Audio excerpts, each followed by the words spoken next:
And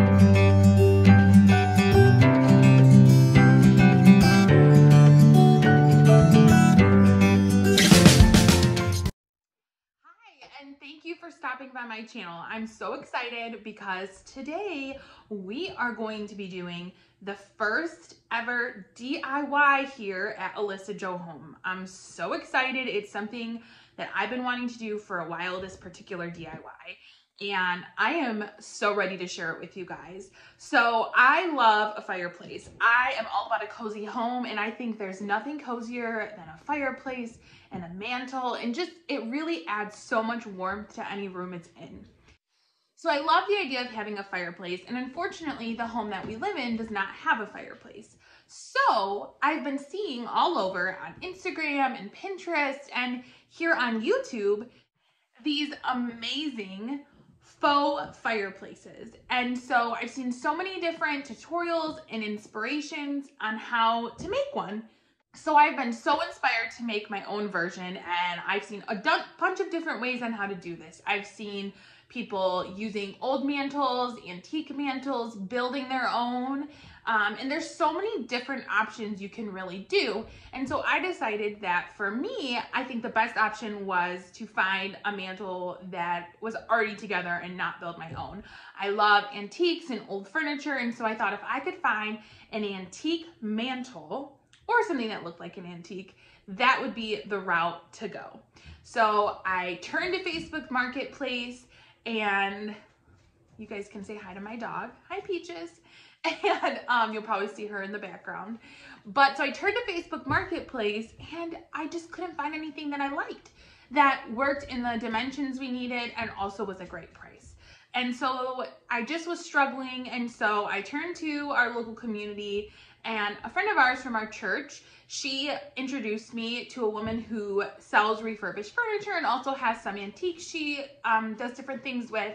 And so somehow she had the perfect piece, the mantle you see behind me, and it was just perfect. It was the perfect measurements. It was a phenomenal price. I could see that it was just going to work so great for what I wanted to do.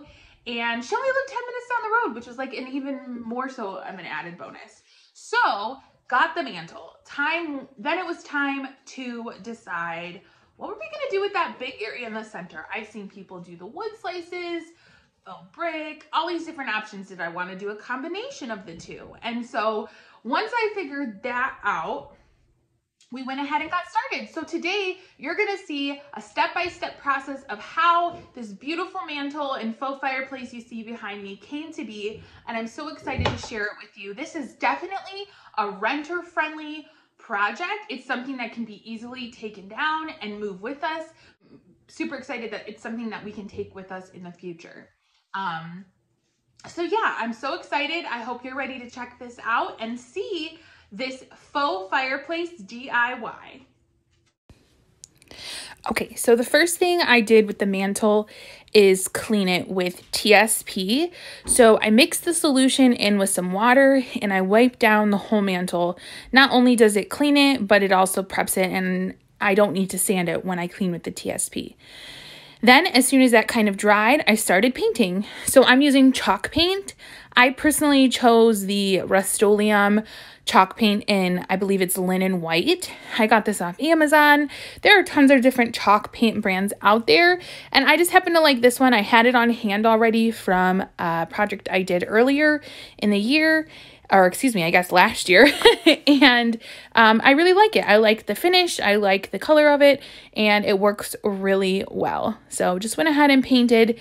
Didn't worry too much about getting too much into those different little crevices and all the detail that's on this mantle, because I knew when I go back through and distress it, I would want some of that to expose through anyway.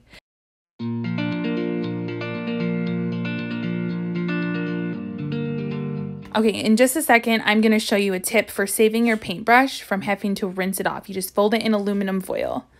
Hey guys, so I'm back at it, day 2. I am going to be doing the second coat on the mantle.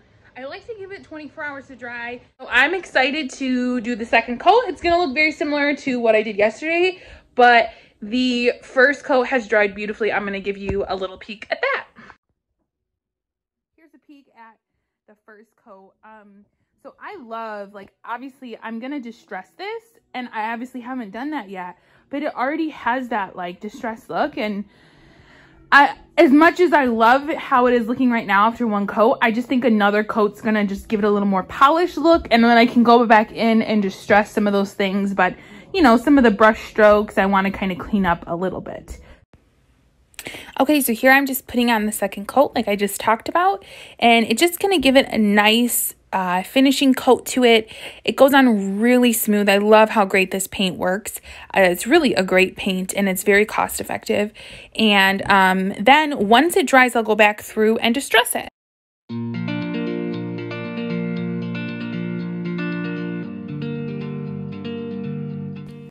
Okay, so now I'm working on the background piece. I am connecting some cardboard, and then I'm going to go ahead and put this peel and stick brick wallpaper that I got.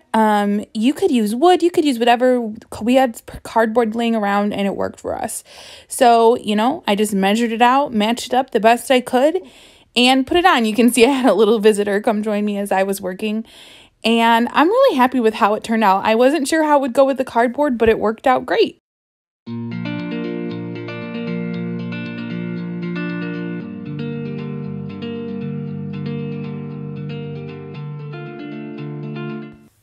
Okay, so now I'm going to go ahead and distress the mantle. Now that the second coat dried, I'm just going to go through the edges and all the curves and make it look distressed. And then after that's done, I went in with a sealant. It's the Rust-Oleum Matte Clear Top Coat.